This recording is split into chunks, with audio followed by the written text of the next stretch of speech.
consider all of us here are very complex life forms, right? We're human beings, right?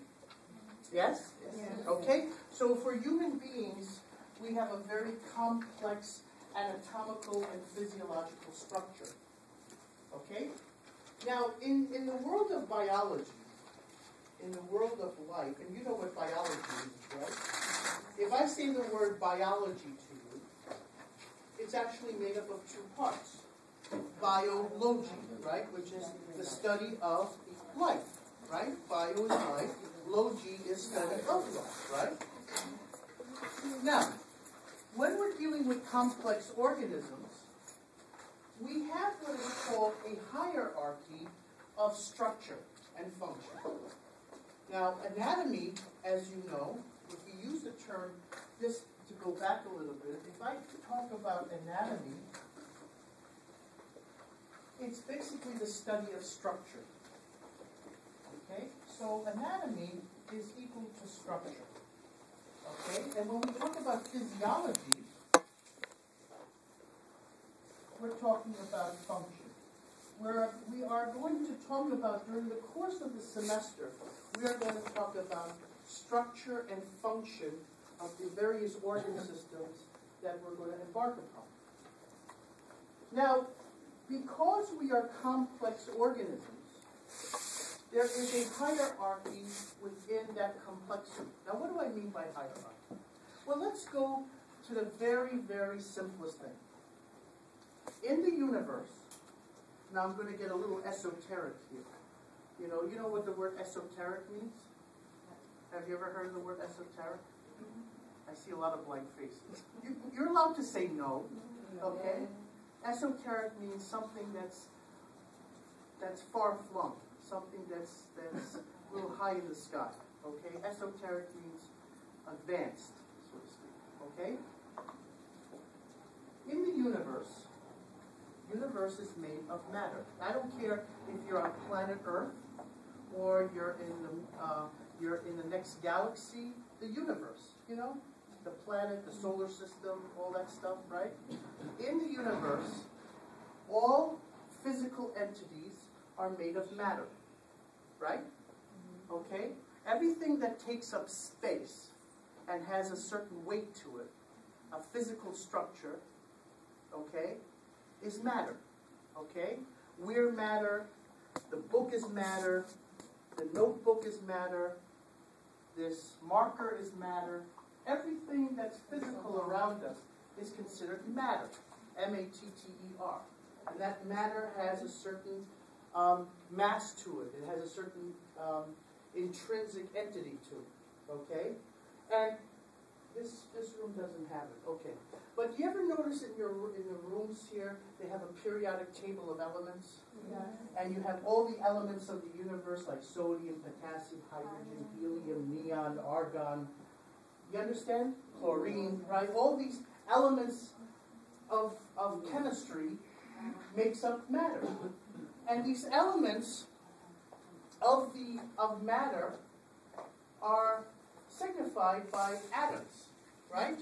So you can have a hydrogen atom, a helium atom, a chlorine atom, a sodium atom, a potassium atom, and we call that atomic structure. Now, my goal here is not to teach you chemistry. Some of you may have had chemistry or whatever, or maybe not chemistry, but you know when I talk about atoms, you know what I'm talking about. Atoms and molecules, when atoms get together, they form molecules, right? So we call that atomic structure or molecular structure, right? You're made of atoms and molecules. I'm made of atoms and molecules. The notebook is made of atoms and molecules.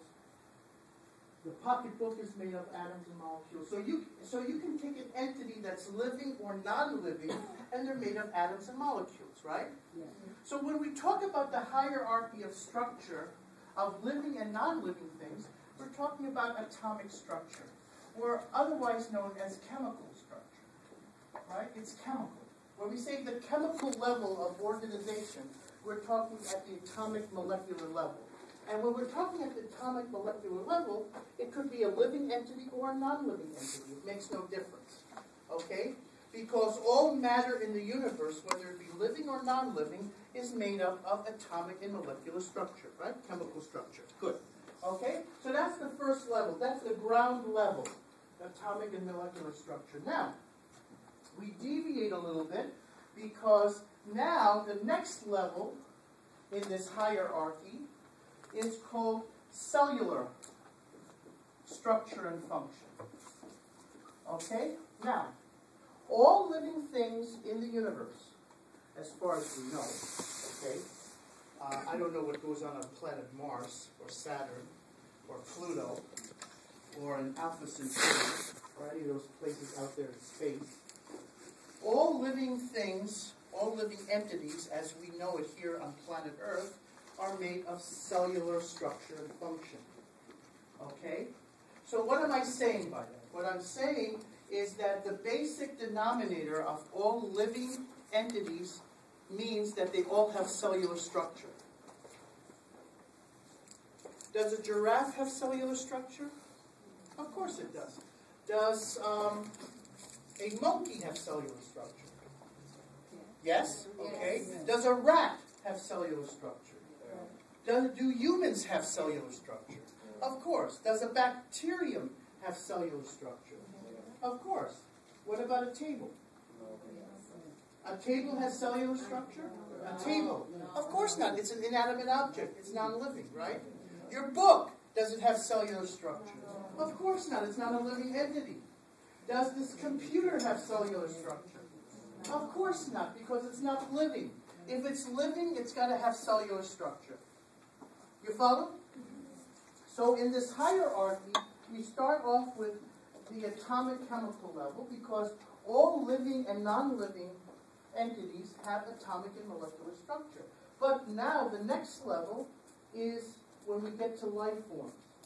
And all life forms, whether simple or complex, is made up of what? Cellular structure, right? And we're going to talk today about what cells mean and what cellular structure is. Yes? Okay. Now the next level after cellular structure is called tissues. Okay? And I'm not referring to Kleenex and Scotties. That's supposed to make you laugh. Okay? You guys are dead too serious. That's the problem.